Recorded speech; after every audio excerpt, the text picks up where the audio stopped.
इस साल 3 अक्टूबर से शारदीय नवरात्रि की शुरुआत हुई थी। इसका समापन 11 अक्टूबर को महानवमी पर होगा। इस दौरान मां दुर्गा के 9 रूपों की पूजा के साथ साथ कन्या पूजन भी किया जाता है। मान्यता है कि कन्या जिमाने से जीवन में भय, विघ्न और शत्रुओं का नाश होता है और समाज में भी नारी शक्ति को सम्मान मिलता है। धार्मिक ग्रंथों के अनुसार कन्याओं में मां दुर्गा का वास होता है। उनको भोजन कराने से मां देवी प्रसन्न होती हैं और अपना आशीर्वाद प्रदान करती हैं। वैसे तो कभी भी कन्याओं को जिमाया जा सकता है। जिमाया यानी कि भोजन किया जा सकता है या भोजन करवाया जा सकता है, लेकिन नवरात्रि के अष्टमी नवमी का दिन सबसे शुभ होता है। जी हाँ, इस साल शारदीय नवरात्रि में 10 अक्टूबर को सप्तमी और अष्टमी एक ही दिन पड़ रही है, परंतु शास्त्रों के अनुसार जब भी कभी सप्तमी अष्टमी एक दिन होती है तो दुर्गा अष्टमी का व्रत नहीं रखना चाहिए। ऐसा करना उचित नहीं होता। ऐसे में अष्टमी नवमी एक दिन मनाई जाएगी। आइए जानते हैं आप कब और कैसे कन्या पूजन करें और कब अष्टमी नवमी मनाई जा रही है। सबसे पहले जान लेते हैं कब है अष्टमी और नवमी तिथि। पंचांग के अनुसार इस साल 11 अक्टूबर को अष्टमी और नवमी एक ही दिन मनाई जाएगी। ऐसे में आप 11 अक्टूबर को मां महागौरी और देवी सिद्धदात्री की पूजा करेंगे।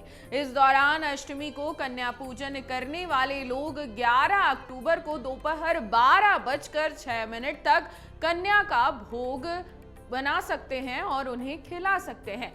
इसके बाद नवमी तिथि लग जाएगी। ऐसे में दोपहर 12:06 के बाद नवमी के दिन व्रत का पारण करने वाले लोग इस दिन कन्या पूजन कर सकते हैं। अब कन्या पूजन का शुभ मुहूर्त क्या रहेगा ये भी जान लीजिए।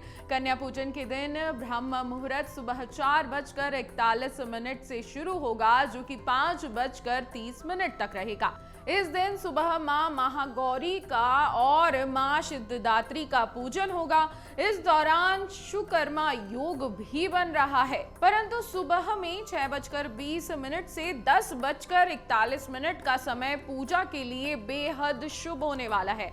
वहीं सुबह 10:41 से दोपहर 12:08 के बीच में राहु काल लग रहा है। अब जान लेते हैं कन्या पूजन का शुभ चौघड़िया मुहूर्त क्या रहेगा। चर सामान्य मुहूर्त 6:20 से 7:47 तक का रहेगा।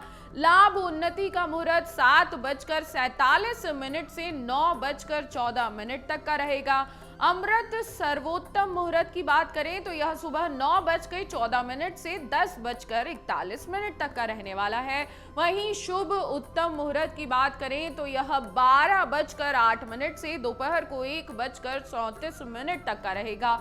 इसके बाद चर सामान्य मुहूर्त 4:28 से शाम 5:55 तक रहेगा। अब जान लेते हैं कन्या पूजन की विधि। जी हाँ, नवरात्रि में कन्याओं का पूजन करने के लिए सबसे पहले जल से उनके पैर आपको धोने हैं। फिर साफ आसन पर उन्हें बिठाएं। इसके बाद खीर, पूरी, चने, हलवा इन सभी का सात्विक भोजन का प्रसाद उनकी थाली में तैयार करें। अब थाली माता के दरबार में रखें और भोग लगाएं। इसके बाद सभी कन्याओं को टीका लगाएं और उनकी कलाई पर रक्षा सूत्र बांधें। फिर उन्हें भोजन कराएं। अब उनकी थाली में फल और दक्षिणा रख दें। अंत में उनका आशीर्वाद जरूर लें। सम्मान पूर्वक कन्याओं को भोजन कराएं और उनकी इच्छाएं पूरी करें। पेट भर के भोजन उनको जरूर कराएं और जाते जाते उनसे आशीर्वाद लें, क्योंकि कहा जाता है कि नवमी और अष्टमी के दिन जो भी कन्या भोजन कराता है, कन्या देवी स्वरूप उन्हें आशीर्वाद जरूर देती हैं और उनकी मनोकामना जरूर पूरी करती हैं। अगर आपको हमारा ये वीडियो पसंद आया हो तो हमारे चैनल जीवांजलि को सब्सक्राइब करें।